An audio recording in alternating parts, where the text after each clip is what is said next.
pencher vers moi son oreille, et je le chanterai toute ma vie.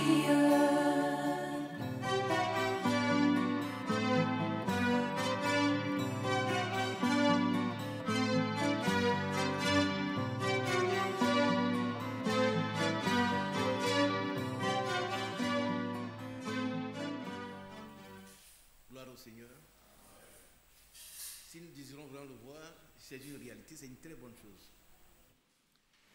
Je crois que tout le monde désire voir le Seigneur ici. Parce qu'un jour, il a donné sa vie pour nous. Ça, c'est une réalité.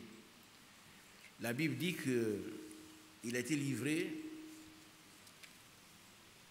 pour nos offenses.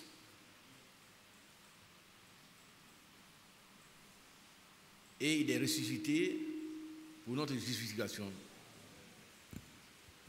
C'est tellement important pour nous. Nous étions tous perdus. Chacun suivait sa propre voie. Mais l'issue était sûrement la mort. C'est-à-dire la mort éternelle, la séparation de Dieu. Mais Dieu, dans son amour, a accompli la promesse qu'il nous a faite dans Genèse 3,15. Au temps marqué, il est venu prendre notre place à la croix du Calvaire. C'est quoi nous cesserons de le louer, de l'exalter, de le magnifier. La maison du croyant doit être une maison de louange, une maison de prière. Et c'est quand nous louons le Seigneur qu'il est présent. Alléluia. Dites Amen. Nous devons apprendre à louer le Seigneur. Nous devons l'apprendre. Il y a beaucoup de frères et de sœurs qui ne louent pas le Seigneur. Ils sont toujours inquiets, toujours en train de se plaindre, toujours en train de voir ce que le diable fait. Mais nous avons la victoire sur le diable. C'est la Bible qui le dit, moi je le crois. Lui, c'est un rebelle. Il a été vaincu, mais il ne reconnaît pas l'autorité de celui qui l'a vaincu, donc il n'a plus le maquis. C'est ça qu'on appelle la rébellion. Mais nous sommes sûrs, nous les chrétiens, que notre maître a vaincu Satan et toute sa clique, une fois pour toutes. Et nous avons été délivrés de l'esclavage du diable. Les preuves sont nombreuses dans la Bible. Bien-aimés. Et c'est pour cela que nous devons être des gens les plus heureux. Surtout si nous savons quelles sont les promesses que Dieu nous a faites. Oh, il y a une promesse. Nous ne venons pas ici seulement parce qu'on ne sait pas où aller. Ou bien c'est parce qu'on ne vient pas ici parce que le temple se trouve près de notre maison. Non. Nous venons ici parce que nous avons une promesse certaine qui va s'accomplir aussi certainement. Et nous venons pour nous préparer pour être prêts.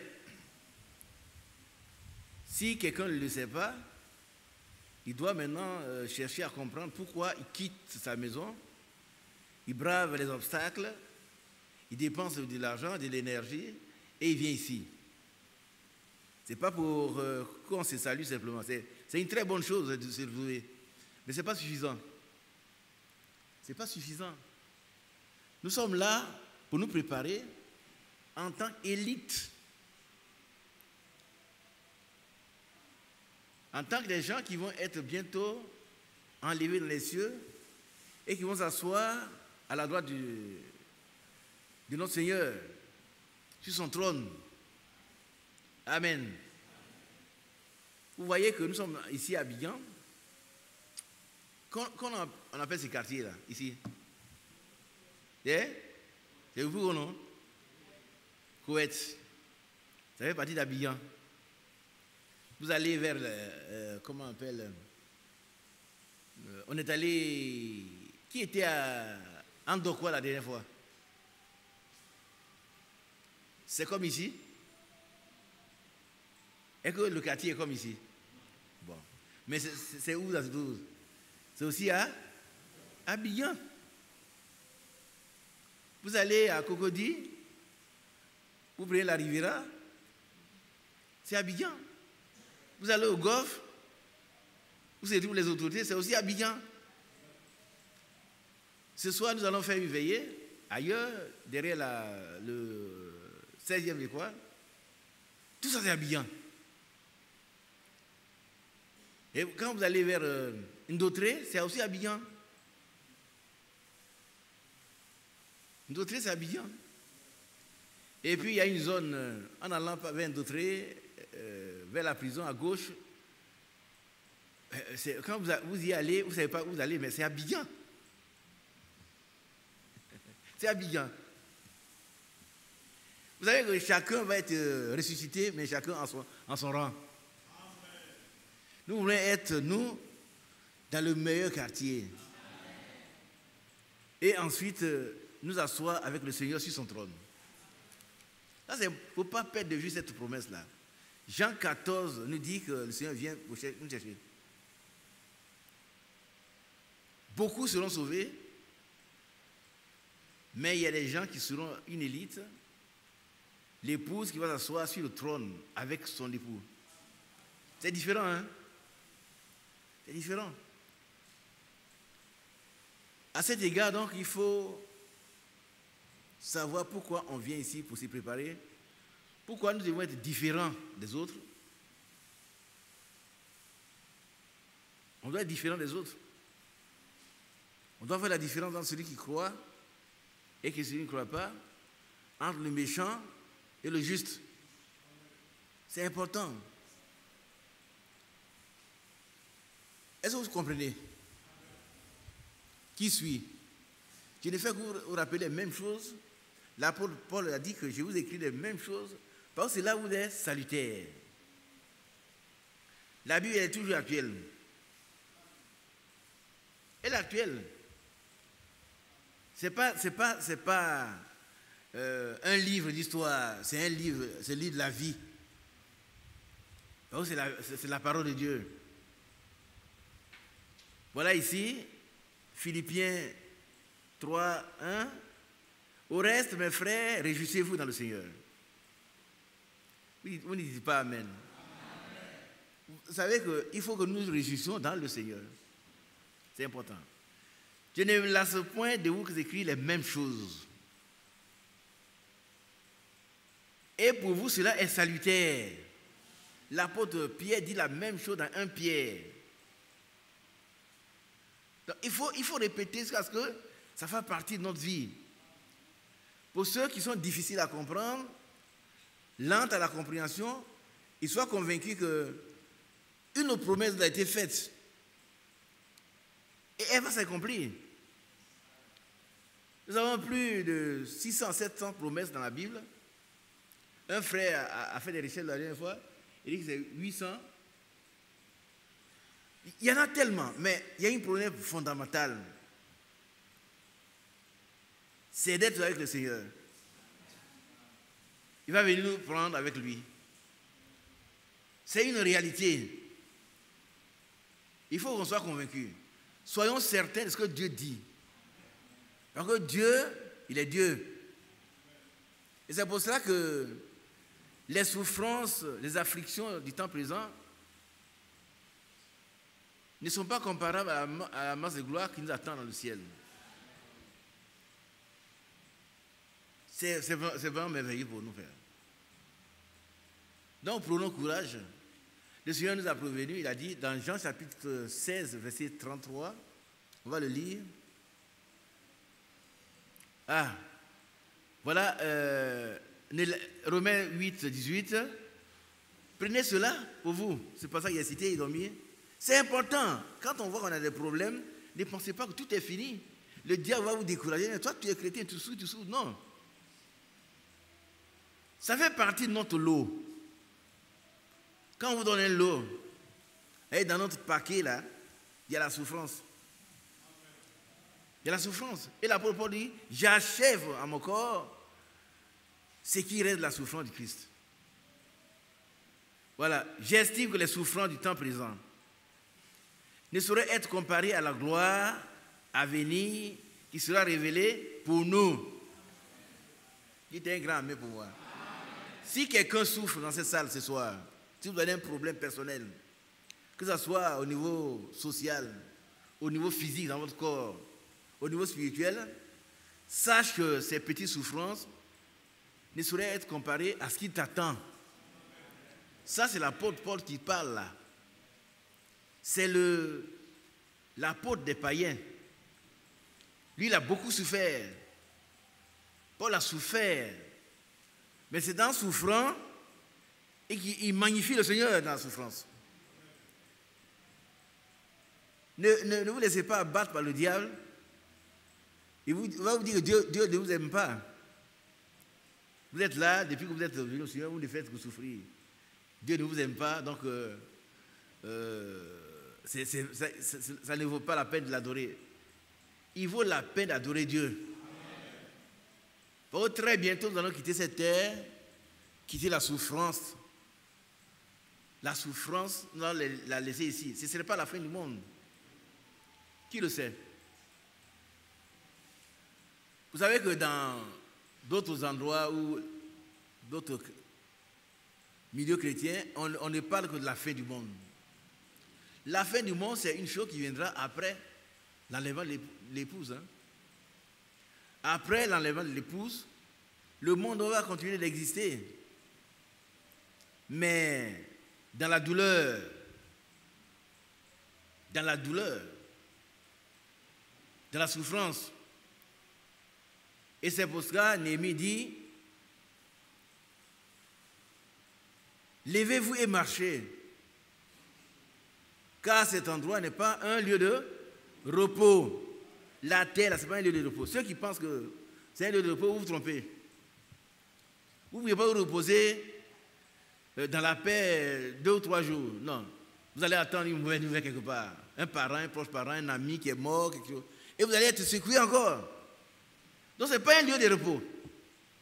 Levez-vous, marchez, car ce n'est point ici un lieu de repos.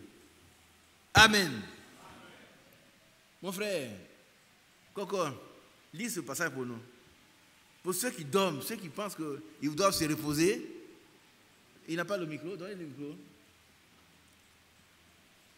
Nous sommes à une réunion de prière, mais il faudrait que nous soyons exhortés à comprendre que nous sommes seulement en transit. Nous ne sommes pas des habitants de la terre, hein? Non. Nous sommes des étrangers. Et voilà, allons-y. Levez-vous, marchez, car ce n'est point ici un lieu de repos.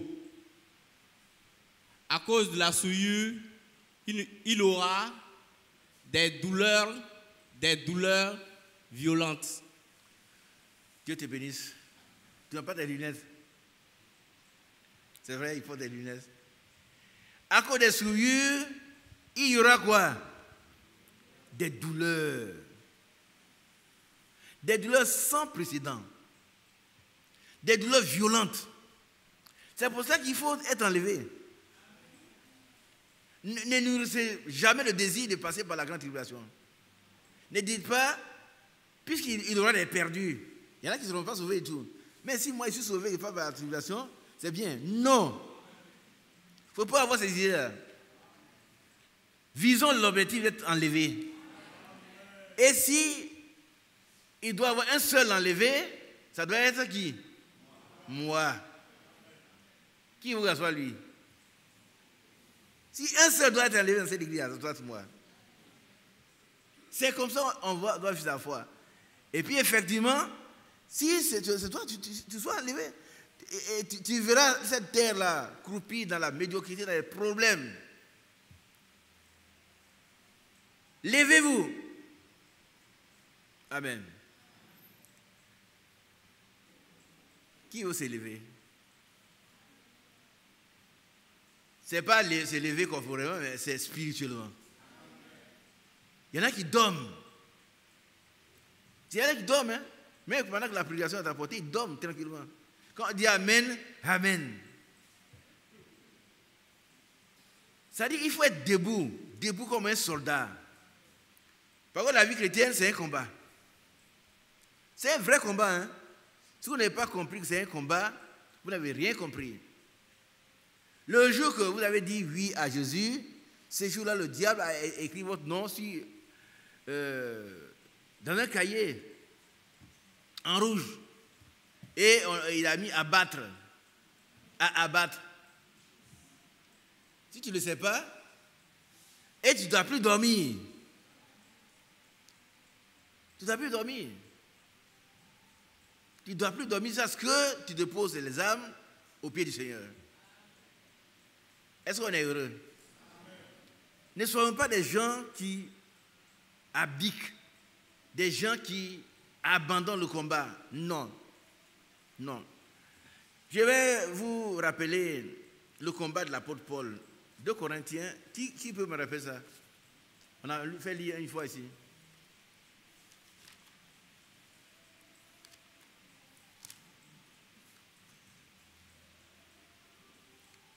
Rappelez-moi où il a dit qu'il est en péril constamment.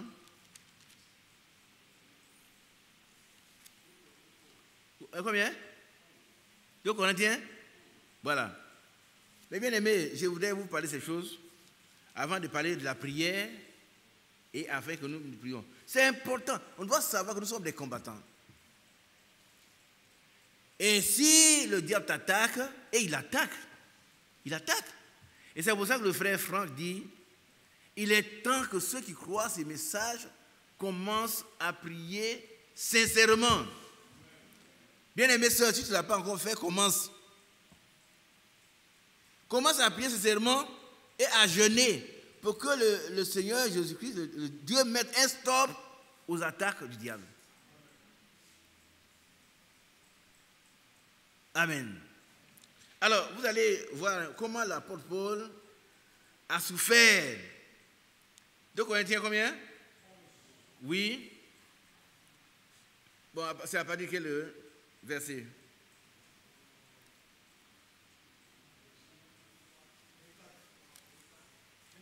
24.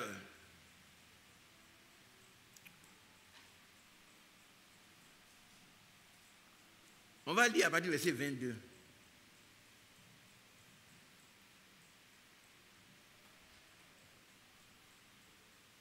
Oui, alors, qui va le lire pour nous? Mais ce qu'on lit, c'est pour vous. Il faut écouter. Vous voyez comment l'apôtre Paul a souffert. Et il est resté ferme jusqu'au bout. Ceux qui persévéreront à la fin seront sauvés. La persévérance consiste à maintenir la constance dans l'effort, la constance dans la foi, dans la prière, dans le jeûne, une vie de sanctification. Alors, nous lisons ces passages-là pour rappeler ce que Paul a souffert. Mais pourquoi personne ne veut prendre la parole? Oui.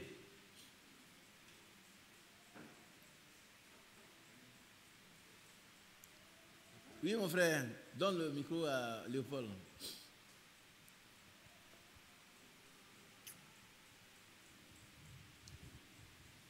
« 2 Corinthiens 11, à partir du verset 22. Sont-ils ministres de Christ? Je parle en termes extravagants. Je le suis plus encore. Par les travaux, bien plus. Par les coups, bien plus.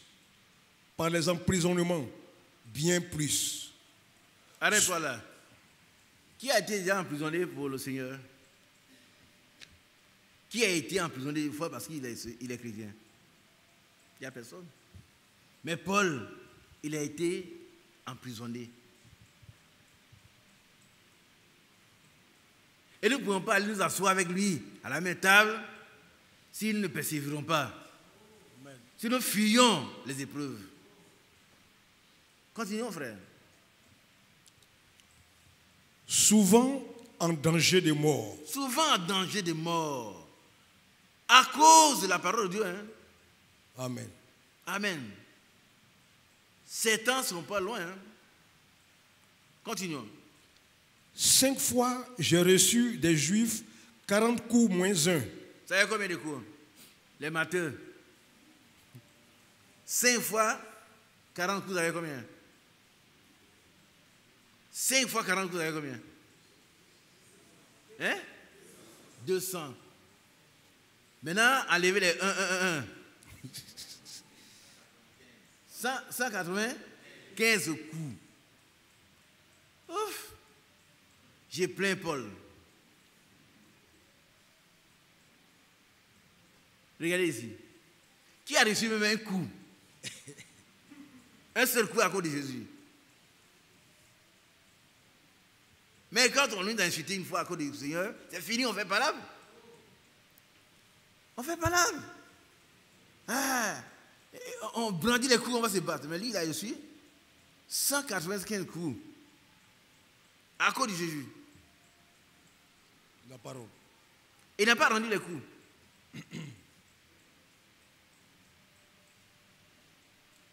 Et il a dit, soyez mes imitateurs. Ça veut dire que même si on devait autant de coups, nous restons calmes.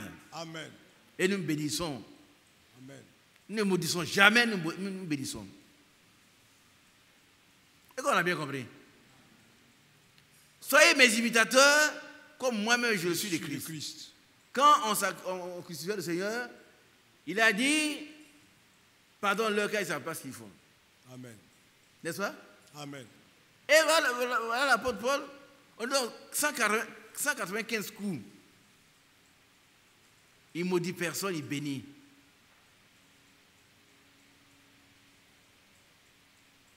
Alléluia. Amen. Nous continuons. Verset 25.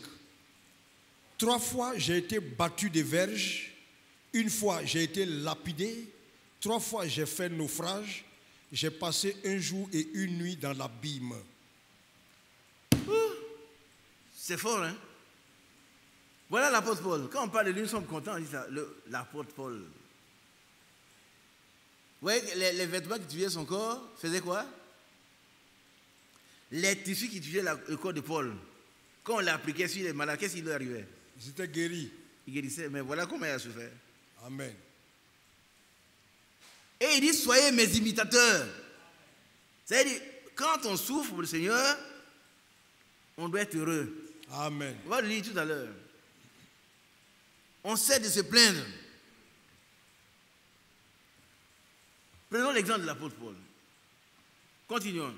Verset 26. Fréquemment en voyage, j'ai été en péril sur les fleuves, en péril de la part des brigands, en péril de la part de ceux de ma maison, en péril de la part de ceux de ma nation, en péril de la part de ceux de ma nation, en péril de la part des païens, en péril de la part, en péril dans les villes, en péril dans les déserts, en péril sur la mer, en péril parmi les faux frères. On dit Amen. Amen. Il y a des faux frères. Faux frères. Il y en a plein. Même ici dans ces salles. Ce sont des faux frères. Et les vrais chrétiens sont en péril parmi eux. Amen. Puisque nous ne pouvons pas ne pas faire leur faire du bien. Amen. Mais quand on leur fait du bien, eux, ils nous font du mal. Ils sont des faux frères. Et puis qu'on ne les connaît pas. Alors on fait tout ce que le Seigneur nous demande de faire. Toujours leur faire du bien. Toujours les aimer. Toujours les bénir. Amen. Mais quand Paul a été en péril parmi eux, il a été indemne. Il est sorti là vainqueur. Amen. Alléluia. Amen. Continuons. Verset 27.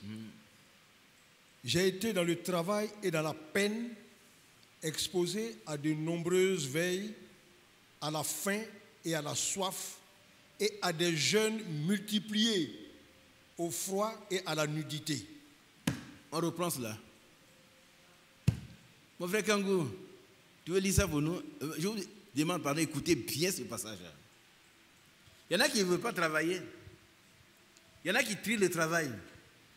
Je ne dis pas, le seul travail qu'on ne doit pas faire, c'est de voler. Est-ce que vous comprenez un peu? Voler, vendre la drogue, se prostituer, tout ce qui est contre la parole de Dieu. Mais si on doit soulever les briques et qu'on a les appuis, il faut les soulever. Et gagner son propre pain. Manger son propre pain. et avoir de quoi donner à ceux qui ne peuvent pas travailler, qui sont handicapés. C'est important, un chrétien, c'est un homme équilibré. Hein. C'est pas quelqu'un qui dit, mais ça, c'est pas... Un frère m'a dit un jour, des gens étaient chez lui, et puis quand ces gens sont allés voir son travail, il dit, ah, ça, son travail est vraiment sale. Hein. Et puis il raisonne comme si des insensés. Ouais. Vous voyez, c'est quelqu'un, s'il travaille sale, c'est ça qui vous nourrit. Et ils sont là, eux, ils sont propres. Ils ne travaillent pas. Mais un chrétien qui ne travaille pas, il est en désordre, c'est un désordre. Que celui qui ne travaille pas, que celui qui ne veut pas travailler, ne mange pas non plus. C'est ça qui est en ordre. Si tu ne veux pas travailler, tu ne dois pas manger aussi. Tu ne dois pas manger le fruit du travail des autres. Et toi, tu refuses de travailler. Nous continuons. Et ici, le verset 27, c'est lui qu'on va lire. Allons-y. J'ai été dans le travail. J'ai été dans le travail. Bien aimé, mes soeurs là. S'il y en a qui ne veulent pas travailler, c'est pas bien. Travaillez. À la maison chez vos parents, travaillez. Si vous voulez travailler chez quelqu'un, faites le travail correctement. Vous ne pouvez pas travailler mal et puis recevoir de l'argent. C'est du vol. Si tu ne fais pas le travail pour lequel on t'a embauché, tu voles, hein, tu mets la sauce au feu, et puis tu te tresses, et puis la sauce est grillée, la cuisine prend feu. Ce n'est pas une bonne attitude, ça. Ce n'est pas digne d'une chrétienne. Une chrétienne, elle est correcte.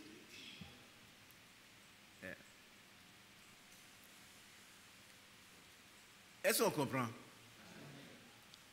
Nous devons être parfaits. Soyez parfaits comme votre Père Céleste est parfait. Dans le foyer, on doit être parfait. Vous vivez, vous travaillez chez quelqu'un, et si ce sont des frères, vous devez être encore plus exigeant sur vous-même. Or, c'est le contraire qu'on fait. C'est un frère, donc on ne fait pas de travail. Non. Au contraire, c'est vrai, c'est un frère que tu dois travailler davantage. Mais mes frères, c'est la même chose. Hein? Il ne doit pas avoir des paresseux parmi nous. Des gens qui ne font rien. Pas le temps à dormir. Vous savez, il y a des gens, j'ai remarqué, des sœurs, c'est quand on met le foutu au feu qu'elles méditent. Quand on pile là, elles méditent. Mais quand c'est prêt, on ne les appelle pas, ils viennent manger. C'est pas bien. Toi, tu es une femme qui est arrivée chez une sœur, tu enlèves tes vêtements, quand elle fait la cuisine, tu vas préparer avec elle. Ça, je le dis à notre grande honte. Elle est là, juste la tante, et puis elle ne fait rien. Elle est en train de lire la parole de Dieu. Mais il y a un temps pour chaque chose. Si tante aussi lit la parole de Dieu, on ne mangera pas. Il y a un temps pour lire la parole de Dieu. Dès qu'on a fini de faire ce qu'il fait, on a levé les assiettes, on a tout arrangé. Maintenant, chacun prend sa Bible. Ce n'est pas quand les autres travaillent, toi tu lis la Bible. C'est pas juste, hein? Ça je vous le dis. Et on constate ça. Et croise les bras. Et puis les vieilles là, les jeunes filles, elles sont là et causent. C'est injuste. C'est injuste, mes enfants. Vous allez chez une soeur, une maman, tante, elle met la marmite au feu, vous vous déshabillez, vous êtes avec elle, vous travaillez. On dit, ma fille, c'est pas beau. On dit, non, maman, il va faire. Vous serez bénis. Aujourd'hui, il y a beaucoup de sœurs, il y a plusieurs frères qui ne trouvent pas à travailler. Mais pourquoi? C'est parce qu'elles n'aiment pas travailler. Un frère vous prend chez lui, bon, vous ne faites pas le travail. Comme c'est un frère, le frère est méchant. Non, il n'est pas méchant. Hein? Et même dans les entreprises, ça se constate aussi. J'ai dit à un jeune homme, si moi j'avais une entreprise, toi tu ne peux pas travailler avec moi. Hein? Ah oui, oui, oui. Toi, tu ne peux pas travailler avec moi. Moi, je vais à 7 heures, je suis déjà là-bas, et quand tout le monde est rentré, je reviens vers les 19h, 20h. C'est comme ça que j'ai travaillé, pendant 30 ans. Excusez-moi. Hein. Et j'avais 5 sur 5 exceptionnels. Mais on ne travaille pas, mais ouais, ils sont méchants. Les frères, ce qu'on te dit de faire, tu ne connais même pas tes objectifs. Tu es là pour faire un travail, tu ne le fais pas. Oh, le patron est trop méchant. Non. Tu as des obligations de quoi? Des résultats. Ah oui, oui, oui. À supposer que j'ai les moyens, je fonde une institution, puis les frères viennent travailler avec moi, ils vont fuir. Parce que tant qu'on n'a pas fini au travail, tu ne peux pas aller à la maison. Une fois, tu es allé, 2 fois, si c'est pas, tes alibis ne sont pas des motifs, tu seras obligé d'aller ailleurs. Et sur les chrétiens, comprenez, ils sont là, la structure, le frère va tomber. Oh, il est trop méchant. Oh, on ne peut même pas respirer avec lui. Ah non, non, non, non. Au contraire, il y a un passage que je vais vous lire. La Bible dit que si vous êtes avec les frères, vous travaillez chez eux, vous devez être plus correct que si vous êtes les païens. Est-ce qu'on a bien compris cela? Par contre, c'est votre frère.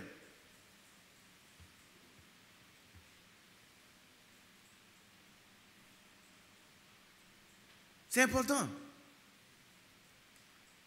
Prenons l'exemple de Paul. Paul a travaillé. Le Seigneur Jésus, il a travaillé. Mais pourquoi nous sommes des gens, on travaille, on est jeunes, on a des gros bras, et on ne fait rien.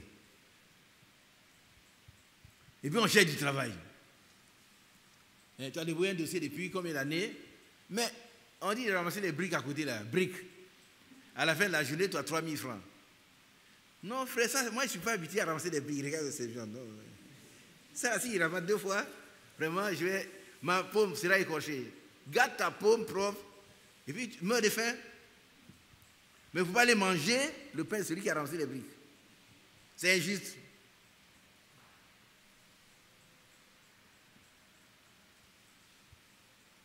Mon frère Kangou, ça je parle à tout le monde, à tous les jeunes gens qui ne... Quand ils sont avec un frère, ils font le travail, ils veulent que le frère parle. Qu'il parle, oh, il est méchant, non. On t'a donné des objectifs, on dit, tu dois ramasser une tonne de briques par combien de temps? Tu as accepté, n'est-ce pas, Coco? Bon. Et puis le patron, ton patron aussi a son patron. À la fin de la journée, lui aussi il va faire le contrôle. Mais toi tu dors. Comme c'est un frère. Non, c'est pas comme ça. Et si tu renvoies, il est méchant.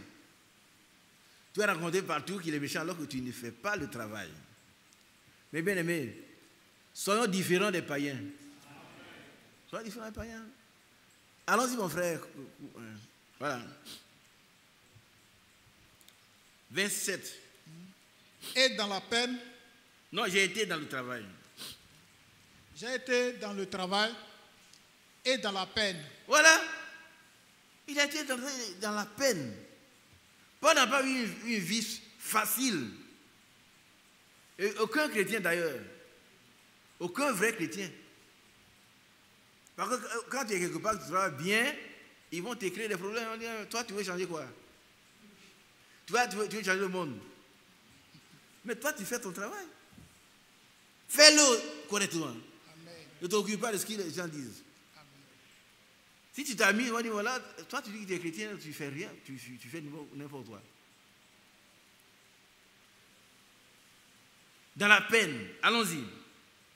Exposé à de nombreuses veilles. Voilà.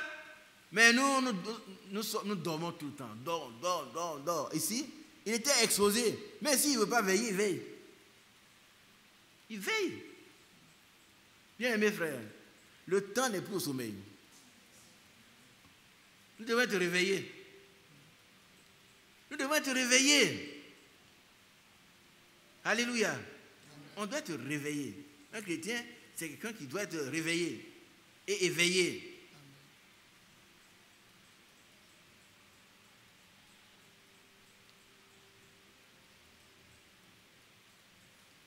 Par rapport au réveil, on va lire.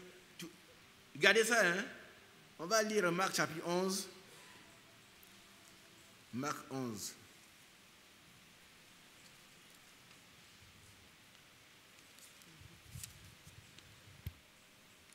Est-ce que c'est ça? C'est pas 11, c'est pas Marc.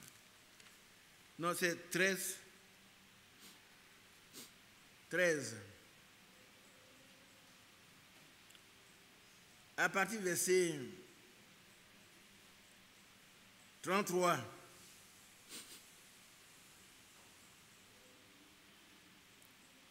Marc 11, verset 33. Kango. Nous lisons, hein, par rapport au fait de veiller, c'est-à-dire être en éveil, ne pas dormir, ne pas être assoupi. Allons-y. Marc 11, 13, verset 33. Prenez garde, veillez et priez. Voilà. Il y a 3 verbes là à l'impératif, frère. Regardez ici. Prenez garde, veillez et priez. Il faut veiller. Il faut veiller et prier. Ailleurs, il est écrit, votre adversaire, le diable, rôde, cherchant qui il pourra dévorer. Ça, c'est qu'on les attaque. Mais par rapport à la préparation, il faut aussi veiller.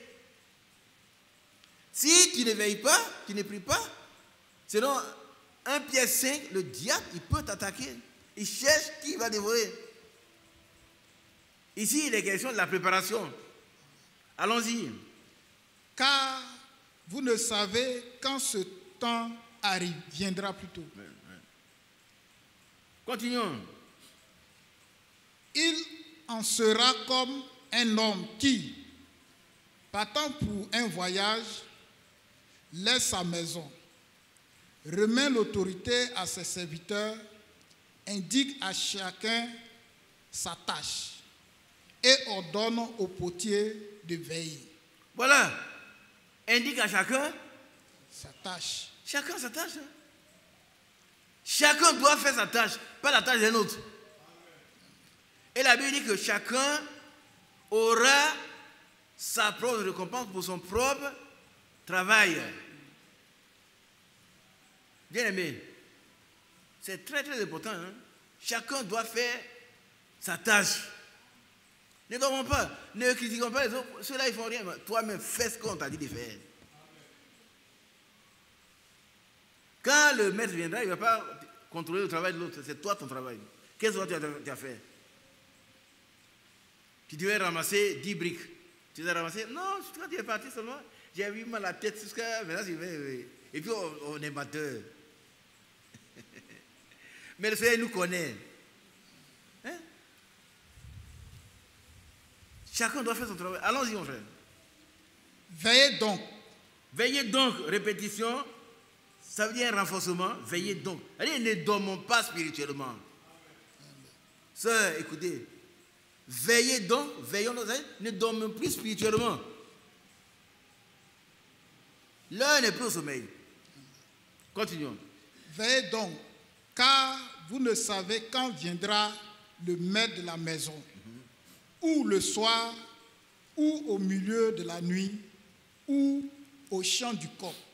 Oui, il y a des gens qui ont fait de ça une doctrine. Ils ont maintenant leur église au chant du coq. Ce n'est pas de ça qu'on parle. Ça n'existe pas au chant du coq. Ça veut dire à tout moment, il faut être prêt. Il faut être prêt. Il ne faut pas perdre de vue l'objectif, c'est ce que ça veut dire. Il faut se tenir sous ses gardes. Il ne faut pas dire que, frère, maintenant là, je vais vivre un peu le monde. Écoutez, Je vous donne un petit témoignage. Quand j'étais affecté à Zomien, je croise un camarade là-bas, que je connaissais ici, témoin de Jéhovah. Je lui ai dit, mais est-ce que tu continues? Il dit, non, maintenant, il travaille un peu d'abord. Ça veut dire qu'il est à la frontière là-bas. Je ne sais pas comment il fait, mais il abandonne le travail un peu d'abord, puis tard il reprend. Non. Hein, il était en tenue. Donc là-bas, il ne sait pas ce qu'il fait, ce qui l'empêche de travailler. Bon, mais ici, là, bon, il est venu ici, donc c'est pour travailler. Là. Non. Il n'y a pas de temps. Il faut travailler pendant qu'il est jour. Tu comprends? Il faut veiller, ça veut dire que travailler, être réveillé, ne pas être assoupi pendant qu'il est encore jour. Continuons la lecture. 38. 38. Non, c'est pas ça. C'est 36. 36. Craignez qu'il ne vous trouve endormi à son arrivée soudaine. C'est qui? C'est qui? Le Seigneur. Au moment où vous êtes en train de plaisanter, vous avez abandonné l'objectif, il vient et vous êtes endormi. Et ce qui est arrivé aux vierges folles va vous arriver. Craignez qu'il ne vous trouve endormi à son arrivée soudaine. L'arrivée du Seigneur sera soudaine. 37. Ce que je vous dis, je le dis à tous. Veillez. Amen. Voilà, il répète. C'est le Seigneur Jésus qui parle. Hein. Ce que je vous dis, je le dis à tous. Quand c'est l'après-midi, il le dit à nous tous. Ne perdons pas de vue l'objectif, la promesse du retour du Seigneur. Personne ne sait quand il va venir, personne. Il faut être prêt. Ça va ici? Il faut être prêt. Qui vienne au champ du coq, qui vienne au champ de... n'importe... À tout moment, vous devez être prêt. Nous devons être prêts. Craignons qu'il ne nous trouve endormis à son arrivée soudaine. Son arrivée sera soudaine. C'est une surprise. Ce que je vous dis, je le dis à tous, veillez. Amen. Marc 14, verset 38.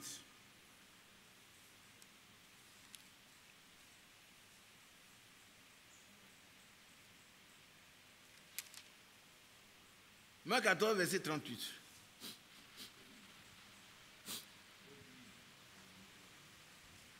Oui, qui a le micro?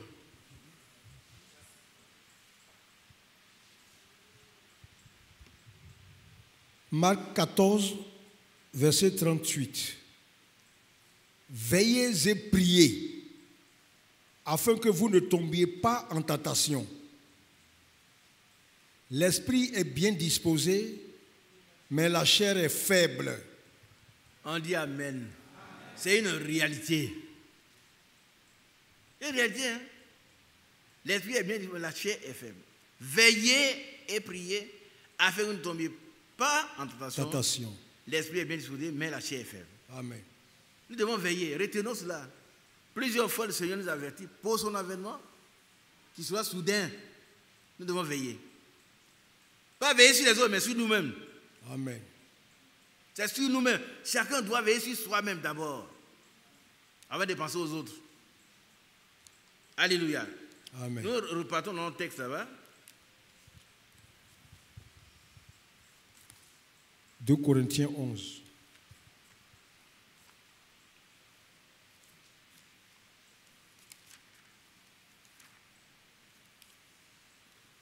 J'ai été dans le travail et la peine, exposé à de nombreuses veilles, à la faim et à la soif. À la faim et la soif. À des jeûnes multipliés. Ah non, je m'arrête là un peu. Regardez ici. Regardez-moi bien.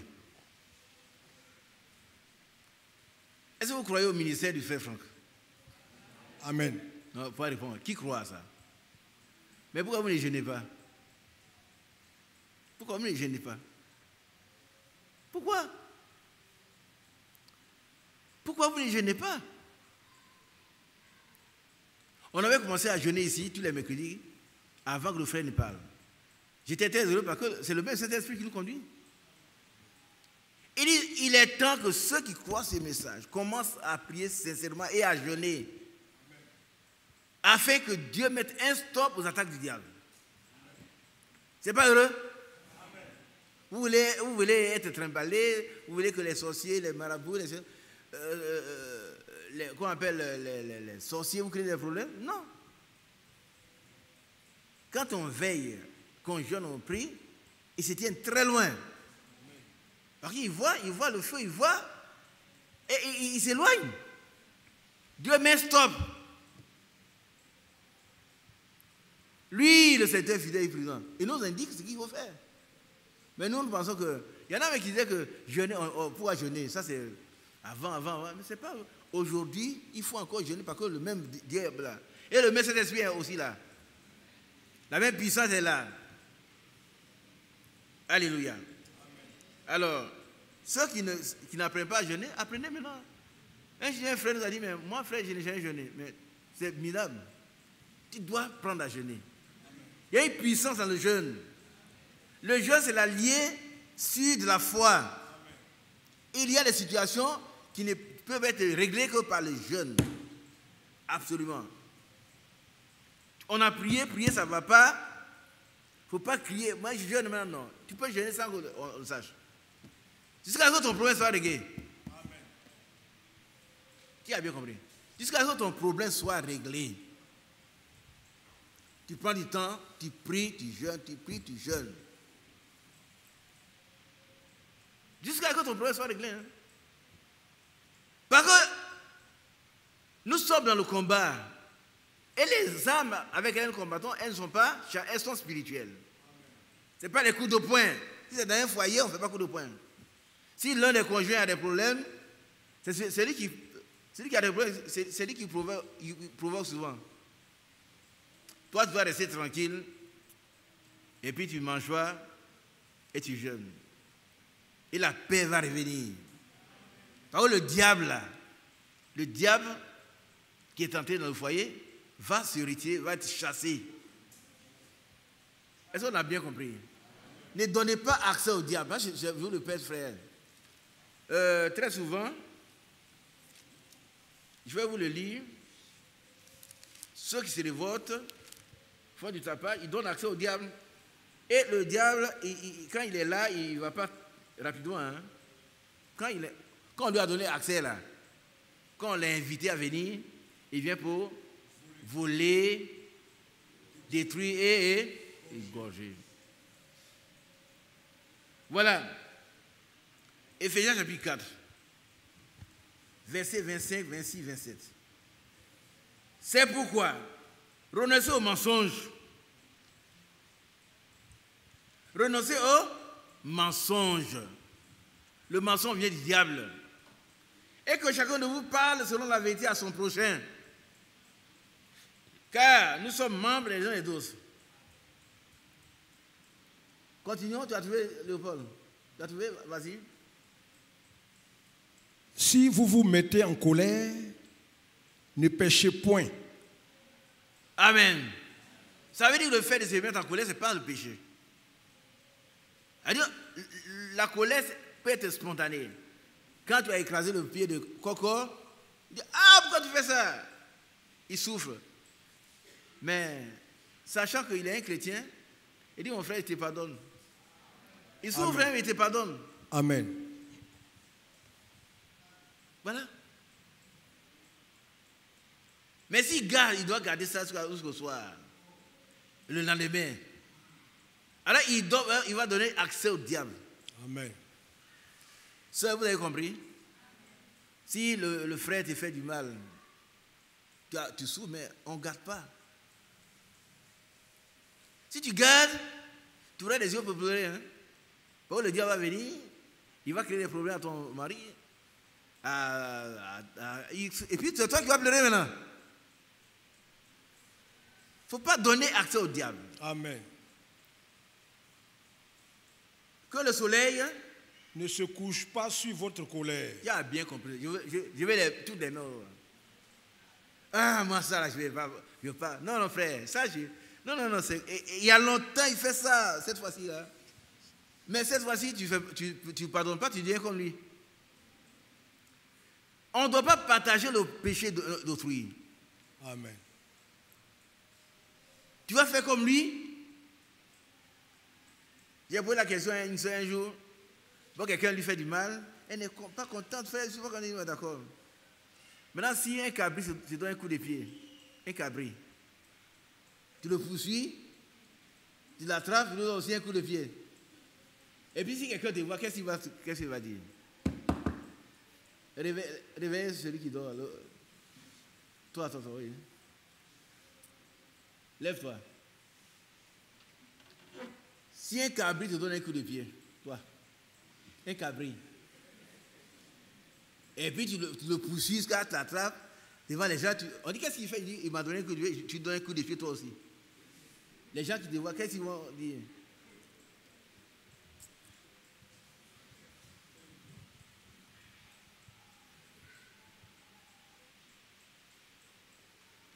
Je pense qu'ils vont dire que je ne suis pas mieux que le cabri. Hein? Je pense qu'ils vont dire que je ne suis pas mieux que le cabri. Donc, toi, viens. Tu es un cabri? Oui. Tu es un cabri. Et puis on va dire, c'est voilà un fou. C'est pas contre un cabri. Dans le foyer, il ne faut pas rendre les coups. Il a fait ça, moi j'ai fait. Elle a fait ça, moi j'ai fait. Non. C'est l'ennemi qui provoque. Il veut que vous donniez accès au diable. Vous ouvrez la porte, vous allez vous entretuer, et puis lui, il va applaudir. Hein. Ah, mais elle est forte. Hein. Donc toi, tu dis, ah, la petite là, bon, je vais nous montrer que c'est un bon homme. Beaucoup passer tout. Et puis après, vous êtes confus. Vous êtes confus. Hein. Un chrétien n'agit pas comme ça. Un chrétien peut se fâcher, comme j'ai dit. Si vous vous fâchez, si vous mettez en colère, ne péchez point. Que le soleil se couche point sur votre colère. Amen. Et le verset 27 dit, et ne donnez pas accès au diable. Amen. Amen. Ne donnez pas accès au diable. Quand la rancune s'installe, le diable entre. Qui a bien compris cela? Quand une rancune s'installe là, le diable, les démons entrent. Les enfants seront malades. Vous allez prier, pas de tant que l'interdit n'est pas ôté du milieu de vous là, pas de solution. Ah oui, pas de solution. Hein. Même dans les traditions africaines, chez nous on appelle ça sipé. C'est-à-dire quand il y a un problème, qui le sait? Il faut régler ça.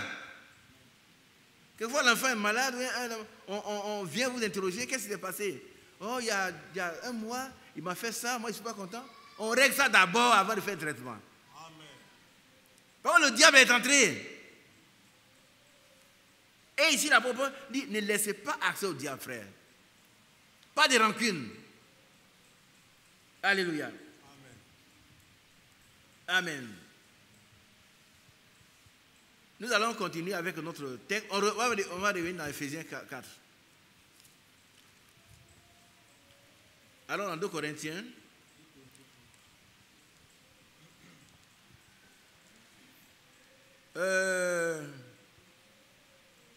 alors on a 28, je crois que on va s'arrêter au 27. Hein. J'ai été dans le travail, amen, dans la peine, exposé à de nombreuses veilles, à la soif, à la faim, à la soif, et à des jeûnes multipliés, au froid et à la nudité. Bien-aimés, vous devez apprendre à jeûner. Amen. Vous devez apprendre à prier. Vous devez apprendre à travailler pour le Seigneur. Réveillez-vous.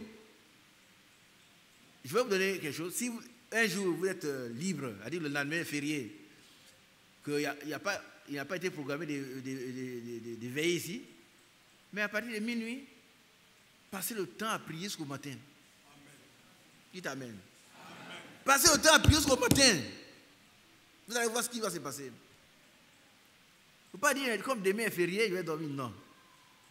Si on n'a pas programmé une heure de prière ici, tout le monde a mangé, tout le monde dort. À partir de minuit, là, entrez dans votre douche. Prenez un tabouret, asseyez-vous. Priez jusqu'au matin.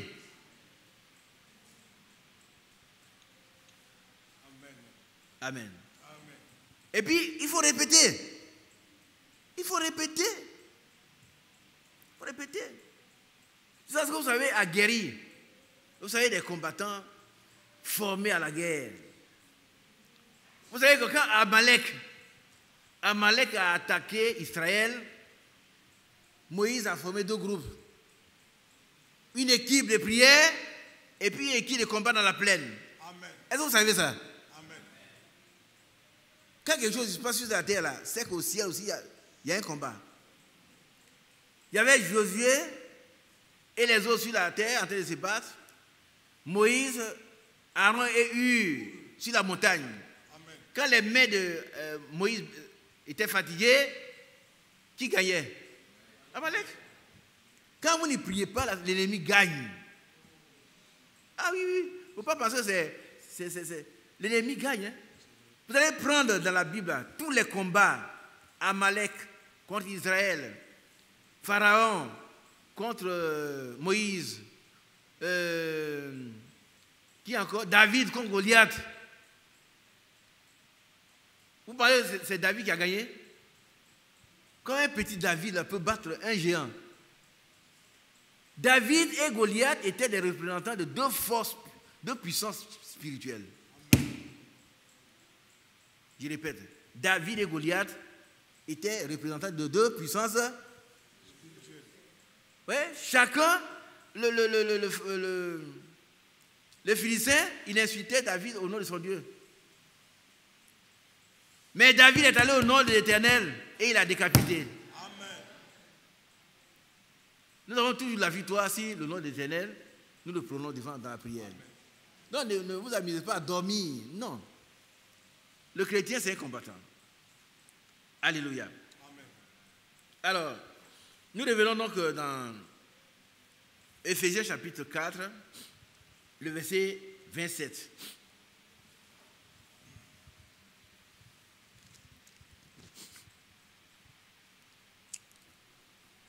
Éphésiens 4, verset 27.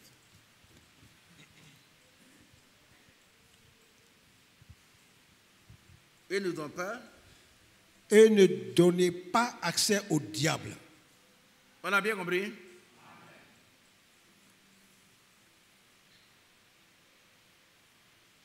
Qui est ici avec sa femme? Lève-toi. Où est ton épouse? Elle est dedans? Elle est au dehors. Alors, voilà. Ce n'est pas spécialement eux, mais j'ai demandé qui est ici. C'est dans le... Il ne faut pas donner accès au diable. Vous avez compris? Vous pouvez asseoir. Qui est ici aussi avec son épouse? Levez-vous. Il faut dire, ma chérie, tu as compris. Ma chérie, là-bas, lève-toi. Patricia, lève-toi. C'est ton époux?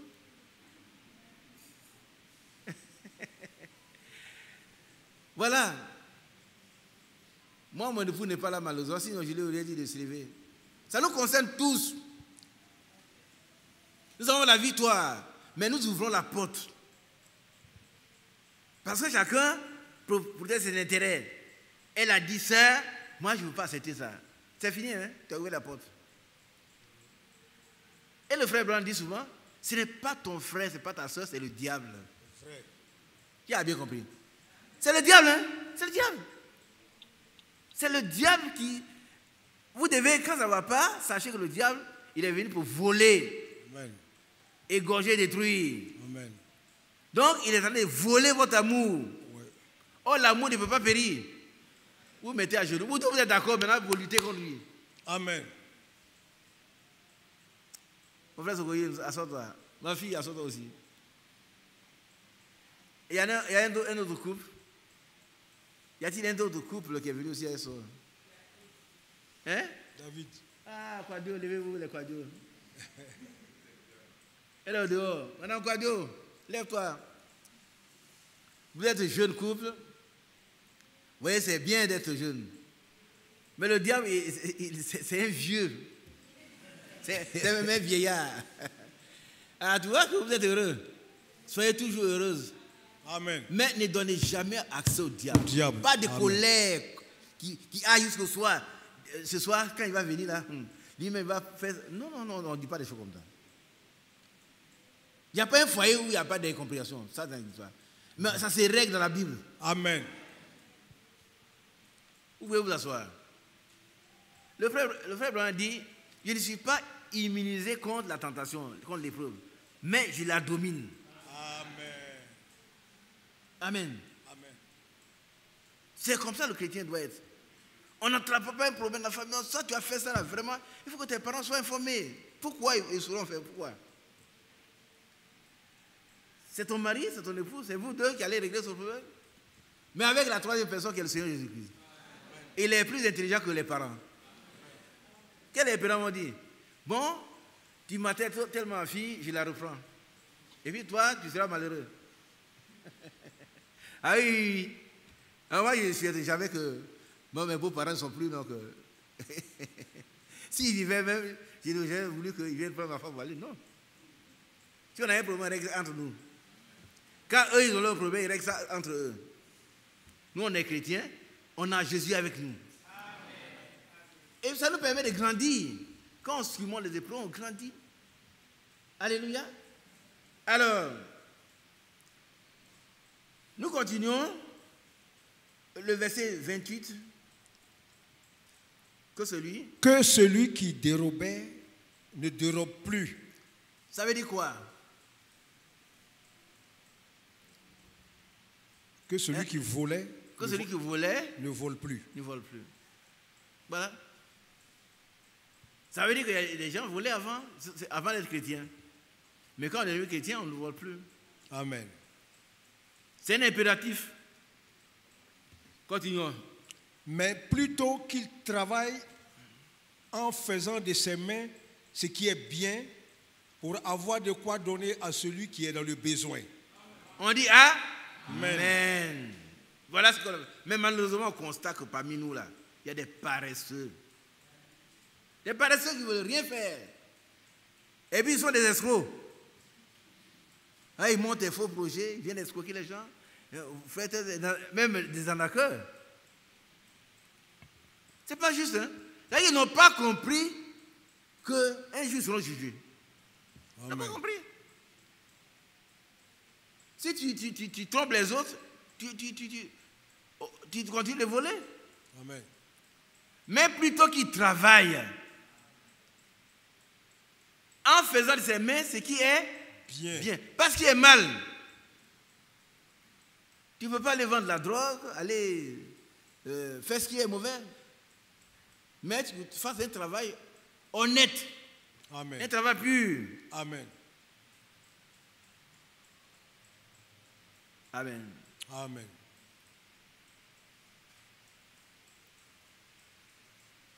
En faisant de ses mains ce qui est bien, pour avoir de quoi donner à celui qui est dans le besoin. Amen. Vous pouvez voir un frère ou une soeur qui veut bien travailler, mais qui n'ont pas les possibilités, sont malades. Tu dois travailler pour leur donner quelque chose.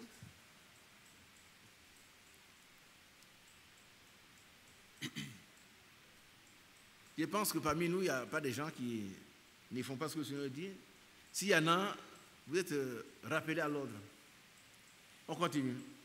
Verset 29. Qui ne sorte de votre bouche aucune parole mauvaise. Mais, ça c'est très important. Mais, s'il y a lieu, quelques bonnes paroles qui servent à l'édification et communiquent une grâce à ceux qui l'entendent. On dit Amen. Amen. Ça, c'est un passage très dur pour nous tous. Mais cet esprit doit venir pour nous aider. Amen. Il ne faut pas dire les mauvaises choses. Quand tu parles, toi-même, tu sais que c'est mauvais. Tu sais que c'est mauvais ce que tu dis. Hein? Malheureusement, qu'est-ce qu'on dit? Frère, pardon, moi, si j'étais blessé, alors tu l'as blessé, tu le blesses, tu vois. Frère, moi, je ne sais pas vraiment. Frère, ou bien soeur, si il t'est blessé, pardonne-moi. 2 fautes à la fois. Non seulement tu blesses la soeur, mais tu es un hypocrite. Tu sais que ce que tu dis, c'est mauvais. Qu'il n'en soit plus ainsi, frère. Amen. Afin que nos prières soient écoutées. Amen. On va prier tout à l'heure. Hein? Mais il faudrait que nous soyons exhortés à marcher dans la parole de Dieu. Amen. Continuons. Verset 30. N'attristez pas le Saint-Esprit de Dieu, par lequel vous avez été scellés pour le jour de la rédemption. Alléluia. Amen. Vous savez que cet esprit nous a été donné, il nous a scellés pour le jour, jusqu'au jour de la rédemption. Amen. Celui qui n'a pas l'esprit de Dieu, celui qui n'a pas le sceau de Dieu, il a quoi? Qu'est-ce qu'il a? La marque de la bête. La marque de la bête. Et tu ne veux pas dire que tu as le sceau de Dieu quand tu dis des choses qui blessent. Moi, il dit la vérité, ça blesse les gens, ils sont malheureux. Tu insultes. Tu n'es même pas de nouveau. La nouvelle naissance, c'est un changement de nature. Amen. Communiqué par le Saint-Esprit. Amen. Qui communique aussi une nouvelle vie. C'est une mort et une résurrection. Amen. C'est important. Alors, verset 31. Ouais. Que toute amertume, toute animosité, toute colère, toute clameur, toute calomnie et toute espèce de méchanceté disparaissent du milieu de vous. On dit Amen. Amen. Toute espèce de méchanceté. Donc, l'amertume, c'est quoi?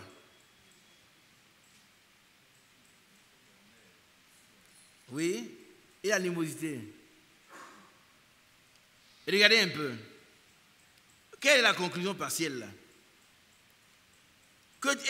Et toutes les espèces de méchanceté disparaissent du milieu de vous. Donc, ce sont des méchancetés. Oui. Quand on veut parler mal de quelqu'un, c'est un peu méchant. Vous détruisez la personnalité des gens. La personne qui ne connaît pas la soeur ou le frère dit ah, mais c'est toi, mais mauvais, hein? Tel que tu le détruis, là, vraiment, c'est le diable en personne. Et puis quand on voit la soeur, bonjour, soeur, quand tu es venu, c'est hypocrite. Nous sommes des chrétiens, nous ne sommes pas des chrétiens. Voilà. C'est quoi nous devons être? Verset 32. Verset 32. Soyez bons les uns envers les autres. On dit Amen. Amen. Alléluia. Amen. Qui va me dire ce passage encore? Je vous dis, ce passage-là, seulement, c'est bon.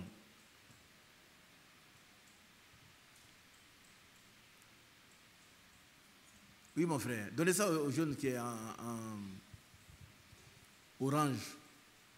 Encadrez ces passages-là chez vous. Quand vous prenez la Bible, ça saute aux yeux. Allons-y. Soyez bons les uns envers les autres. Voilà. Ça suffit. Soyez bons les uns envers les autres. Elle dit, tout ce qui est mauvais, tu ne peux pas le faire. Il ne faut pas le faire, hein. Il ne faut pas nuire aux autres. Si tu sais que ce que tu vas faire là, ce que tu vas faire, ça fait du mal à l'autre là, abandonne ses projets. Tu n'as pas de raison, hein. Faut pas, non, il m'a fait, moi aussi je vais faire, non. Soyez bons les uns envers les autres. Amen. Amen. Dans le foyer, si cette pratique existait, il n'y a pas de problème. Vous savez, quand quelqu'un qui est bon, il considère l'intérêt de l'autre. Amen. À supposer qu'il n'est qu'un petit morceau de pain à manger pour la nuit. Brice, lève-toi. Et il vous reste un seul morceau de pain. Comme tu es bon, qu'est-ce que tu fais? Tu donnes à qui? Je donne à l'autre qui en a besoin plus que moi. Tu donnes? Je donne à l'autre qui a faim devant moi. Tu n'entends pas? Je donne le morceau de pain à mon prochain, à celui qui est devant moi qui en a besoin. Voilà. Vous savez, c'est comme ça. Il ne faut pas le manger et puis dire, moi, toi, demain, quand il a droit. Non. Et il faut lui donner. Soyez bon. Vous savez, quand on est bon, quelqu'un qui est bon, c'est quelqu'un qui a le caractère de Jésus. Amen. Et il n'a que des bons que Dieu seul. Amen. Et c'est quand son esprit vient en toi que Dieu est bon. Naturellement, personne n'est bon. Hein. Naturellement, il n'y a personne qui soit bon. Tu m'as fait du bien, tu fais du bien, tu m'as fait du mal. Ça, c'est la loi diabolique. Oui. Mais aujourd'hui, nous devons faire du bien à ceux qui nous font du mal. Amen. Soyez bons envers les uns envers les autres. Pour nous qui sommes mariés, appliquons cela. Amen. Que ça s'applique aussi dans l'église. Amen. Amen. Alléluia. Continuons. Compatissant. Compatissant, ça veut dire quoi? Prenons part aux souffrances des autres. Et c'est pourquoi tout à l'heure nous serons à la veillée. Compatissant. Amen. Amen. Continuons. Vous pardonnant réciproquement comme Dieu vous a pardonné en Christ. Amen. On se pardonne. Tu dis, tu me pardonnes, moi je te pardonne. Tu ne me pardonnes pas, je te pardonne quand même. Amen. Voilà. Vous pardonnez réciproquement comme Dieu nous a pardonné en Christ. Continuons. Devenez. Éphésiens chapitre 5, verset 1er. Devenez donc les imitateurs de Dieu comme des enfants bien-aimés et marchez dans l'amour à l'exemple de Christ qui nous a aimés et qui s'est livré lui-même à Dieu pour nous comme une offrande et un sacrifice de bonne odeur. C'est tellement beau. Alléluia. Amen. Bon, tout ce qu'on va citer, vous savez ce que c'est. Je crois que vous ne pratiquez plus ça. Mais on va citer quand même. Quand on parle de l'impudicité, ici, il n'y a plus d'impudicité, je suis sûr. On va rappeler quand même. On peut rappeler? Allons-y. Verset 3. Que la débauche, ni aucune impureté, ni la cupidité ne soit pas même nommée parmi vous, ainsi qu'il convient à des saints. Allez, nous sommes des saints, on ne doit même pas parler dans le milieu d'impudicité. Non. Non, non, ce n'est pas pour nous. Continuons. Qu'on n'entende ni parole grossière. Ni parole grossière. Grossière, il y en a qui aiment ça et puis ils rient. Ouah, ouah, ouah, ouah. Les chrétiens, parole grossière. Non. On ne doit pas entendre des paroles grossières dans nos bouches. Continuons. Ni propos insensés ou équivoques, choses qui sont contraires à la bienséance, qu'on entende plutôt des actions de grâce. Amen. Les grâces sont des remerciements à Dieu. Amen. Voilà comment un chrétien doit vivre. Étudiez ces passages-là par cœur. Éphésiens 4, 5. Apprenez ça par cœur. Et puis vivez-le. Continuons. Amen. Continuons, frère. Car, sachez-le bien. Sachez-le bien. Bien. C'est un avertissement. Sachez-le bien. Aucun débauché. C'est-à-dire impudique. Vous comprenez ce que ça veut dire, hein? Un impudique. Ça, vous connaissez le mot. Ou un impur ou cupide, c'est-à-dire idolâtre, n'a d'héritage dans le royaume de Christ et de Dieu. Amen. Amen. Continuons. Que personne ne vous séduise par de vains discours. Là aussi, les gens ils suivent facilement des gens qui viennent avec des faux discours. Il ne faut pas accepter. Mais pour pouvoir comprendre, il faut avoir la révélation de Dieu. Amen. Quand le Saint-Esprit est là, il nous conduit, il nous dit, ah, ça, ce qu'il dit là, c'est faux. Amen. Il ne faut pas le suivre. Toute nouvelle révélation qui est contraire à la parole de Dieu n'est pas une révélation qui vient de Dieu. Il faut la mettre dehors. Amen. Continuons. Car c'est à cause de ces choses que la colère de Dieu vient sur les fils de la rébellion. N'ayez donc aucune part avec eux. N'ayez donc aucune part avec eux. Si vous avez une part avec eux, qu'est-ce qui va venir sur vous? La colère, la colère de Dieu. La colère de Dieu. La colère de Dieu est terrible, mes frères. Il faut fuir la colère de Dieu. Nous continuons. Verset 8. Autrefois, vous étiez ténèbres. C'est vrai. Autrefois, quand on n'avait pas connu encore le Seigneur, on faisait ténèbres. Tout ce qu'on voulait. Par contre, on pensait que c'était bon.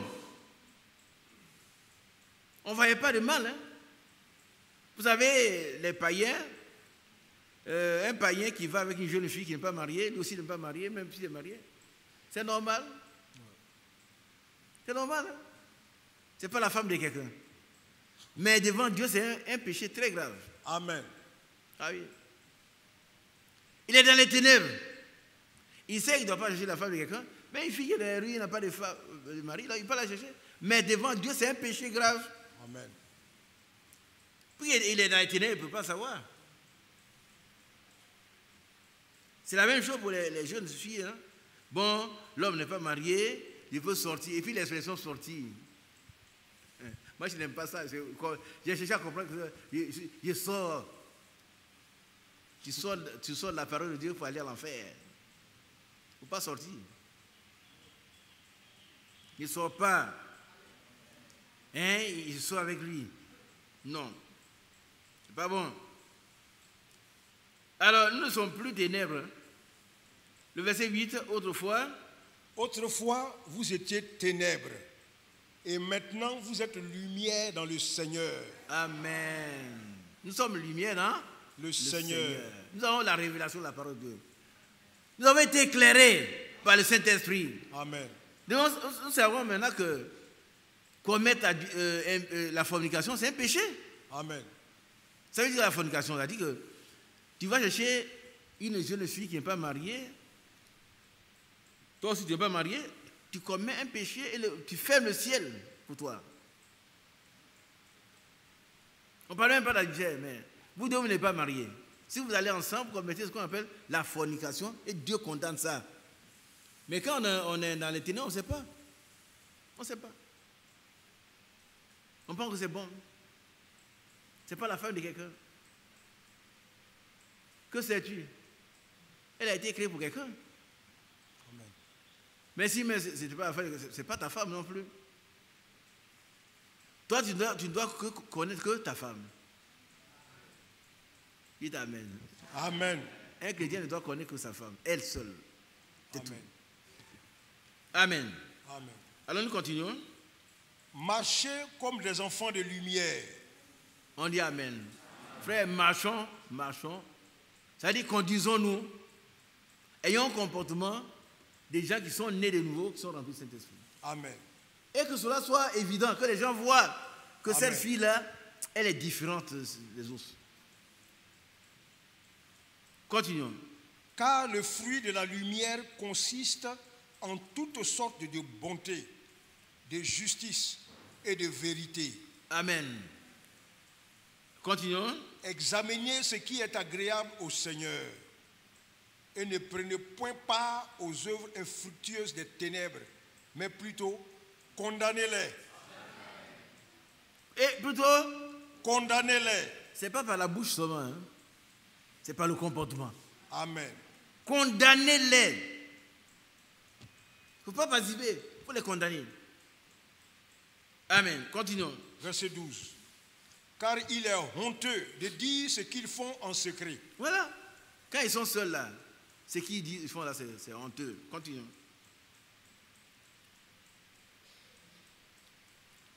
Mais tout ce qui est réprouvé apparaît en pleine lumière, car tout ce qui est ainsi manifesté est lumière. C'est pour cela qu'il est dit, réveille-toi, toi qui dors, relève-toi d'entre les morts, et Christ t'éclairera. Est-ce que nous voulons que le Christ nous éclaire? Amen. Réveillons-nous. Et puis lèvons-nous. Il y a deux choses. Réveille-toi et puis lève-toi. Amen. Tu t'es couché, hein? Quand tu te réveilles, tu ouvres les yeux. Maintenant, tu te tiens debout. Donc, il y a deux impératifs là. Et le Christ va t'éclairer. Amen. Amen. Nous continuons. Verset 15. Prenez donc garde afin de vous conduire avec circonspection, non comme des insensés, mais comme des sages. C'est-à-dire qu'on doit veiller sur nos conduites et nous conduire avec beaucoup de sagesse. Amen. Mais pas comme des fous. L'insensé, c'est un fou. Il se conduit comme il veut. Prenez quelqu'un qui tombe sur la grande voie, l'autoroute, et puis il ferme les yeux. Oh, vous allez crier. Pourquoi vous allez crier? Hein? Lui, il ne sait pas. Hein? Il est sur la grande voie là, qui va à Djamé. Et puis, comme pour l'instant, il a vécu ça, puis il est content, il danse. Qu'est-ce que vous allez dire? Vous allez penser d'emblée que c'est un fou. C'est fou. Donc, un grumier peut apparaître tout si et puis ça l'écrase. Ouais. Mais est-ce que nous faisons dans notre place spirituelle? Ne soyons pas plus insensés, frère. Continuons. Verset 16. Rachetez le temps, car les jours sont mauvais. Amen. C'est-à-dire, mettons l'occasion, le temps à profit pour adorer Dieu. Amen. Tout le temps, comme ce soir on est venu là. Passons ce temps-là dans l'adoration, dans la prière. Chez nous, prions, jeûnons, pratiquons le bien. Amen. Et ayons sous les yeux l'objectif du retour imminent du Seigneur. Amen. Et faisons tout par rapport à l'objectif. Alléluia. Continuons. Verset 17. C'est pourquoi ne soyez pas inconsidérés, mais comprenez quelle est la volonté du Seigneur. Ne vous enivrez pas de vin. Voilà. C'est de la débauche. Oui, ici. Soyez au contraire remplis de l'esprit. Bon. Vous savez que dans l'église, il y a des gens encore qui disent, oh, pourquoi les gens disent ne pas boire? Non, on ne vous dit pas de ne pas boire. Buvez. Buvez. C'est votre droit. Faites ce que vous voulez. Mange ton pain, bois ton vin. Mais la parole dit, ne vous enivrez pas de vin. C'est de la débauche. C'est de la débauche. Soyez au contraire remplis de l'Esprit Saint. Amen. Amen. Tout chrétien doit être rempli de cet esprit. Tu vas l'amener à bien marcher. Amen. Amen. Amen. Continuons. Verset 19. Entretenez-vous par des psaumes, par des hymnes et par des cantiques spirituels, chantant et célébrant de tout votre cœur les louanges du Seigneur. On doit chanter des cantiques spirituels. Pas n'importe quel cantique. Spirituel. Pas des psaumes, des hymnes. Continuons, verset 20. Rendez continuellement grâce à Dieu le Père pour toutes choses, au nom de notre Seigneur Jésus-Christ. Amen. Vous soumettant les uns aux autres dans la crainte de Christ. Amen. Amen. On ne va pas entamer la suite parce que c'est un autre enseignement. Que Dieu vous bénisse. Amen. On va lire le passage et puis aller à la prière. Le frère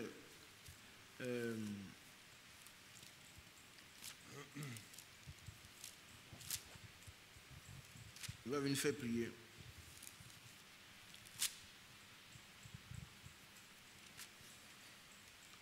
Un Pierre 4.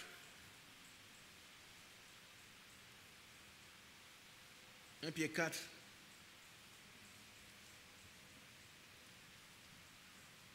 Verset 7.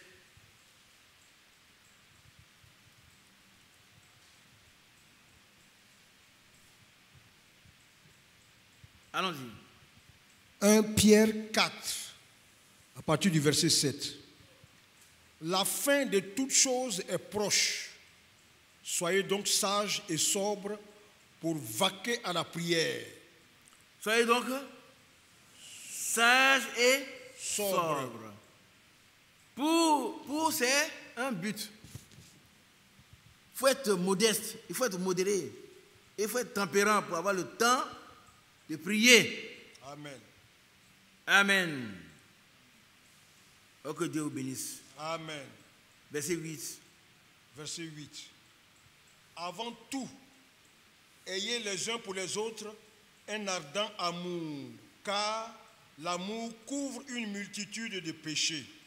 Alléluia. Amen. On va s'arrêter au verset 9. Verset 9. Exercez l'hospitalité les uns envers les autres, sans murmure. Amen. Sans Amen. murmure. Il vaut mieux ne pas exercer l'hospitalité si on doit murmurer. Sans murmure. Sans murmure. Alléluia. Amen. Chapitre 5, verset 6. Humiliez-vous donc sous la puissante main de Dieu, afin qu'il vous élève au temps convenable. Amen. Et déchargez-vous sur lui de tous vos soucis, car lui-même prend soin de vous. qui va le faire tout à l'heure? Il faut décider. Tous tes soucis, là, tu mets ça sur lui. Tous les soucis. Amen. Pareil, il n'y a rien d'étonnant pour Dieu. Il peut régler tous tes problèmes. Amen. Continuons. Soyez sobre. Soyez sobre. Veillez. Attends. Où est-ce qu'il a dit soyez sobre encore? Tout à l'heure, c'est le verset 7. Soyez sobre. Ici, soyez sobre. C'est-à-dire qu'il ne faut pas prendre le monde entier là sur ta tête. Il faut que tu aies le temps pour consacrer ta vie à Dieu. Amen. L'apôtre Pierre dit soyez sobre. Il reprend ainsi soyez sobre. Sobre la nourriture aussi. Un chrétien, quand il mange, on doit reconnaître qu'en lui, c'est un chrétien. Mange pas. Soyez sobre. En nourriture, en parole, en action. Amen. Continuons. Veillez. Veillez. Votre adversaire, le diable, rôde comme un lion rugissant, cherchant qui il dévorera. Cherchant qui il pourra dévorer. Qui veut être dévoré? Tu ne veux pas dévorer? Non, sois sobre, sois sage. Et tu veilles. Il ne pourra même pas dévorer. Il ne peut pas t'avouer ça. Amen. Il ne peut pas. Il ne peut pas. Il ne pourra pas. Hein? Amen. Mais sois sobre, sois sage et veille. Amen. Il cherche dans le troupeau, là, il cherche qui veut. Il ne faut pas que ce soit toi. Continuons. Verset 9. Résistez-lui avec une foi ferme. Alléluia. Sachant que résister au diable avec une foi ferme. Sachant que les mêmes souffrances sont imposées à vos frères dans le monde. Amen. Dieu soit béni. Amen. Continuons. Verset 10. Le Dieu de toute grâce, qui vous a appelé en Jésus-Christ à sa gloire éternelle, après que vous aurez souffert un peu de temps, vous perfectionnera lui-même, vous affermira, vous fortifiera, vous rendra inébranlable. Inébranlable. Le diable, quand il vient, il passe. Quand il te touche, il est foudroyé lui-même. Amen. Il tombe loin. Mais il faut passer par le perfectionnement. Amen. Amen. Amen. Dernier verset, Jacques chapitre 4. Et puis notre frère va venir prier pour nous. Dernier verset. Jacques 4, verset 7.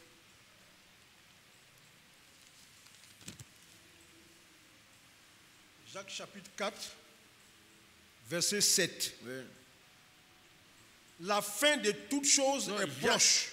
Jacques 4, verset 7. Jacques 4, verset 7. Verset 7. Soumettez-vous donc à Dieu, résistez au diable et il fuira loin de vous. Amen. Ils sont fatigués. Plus fatigués que moi. Vous êtes assis, vous êtes plus fatigués. Reprends ce verset-là. Mon frère, tu vas venir me faire prier. Soumettez-vous donc à Dieu, résistez au diable et il fuira loin de vous. La première chose, c'est d'abord se soumettre à Dieu. Quand on est soumis à Dieu, alors on peut résister au diable et il doit fuir. Lui, il doit fuir, pas nous. Que Dieu vous bénisse.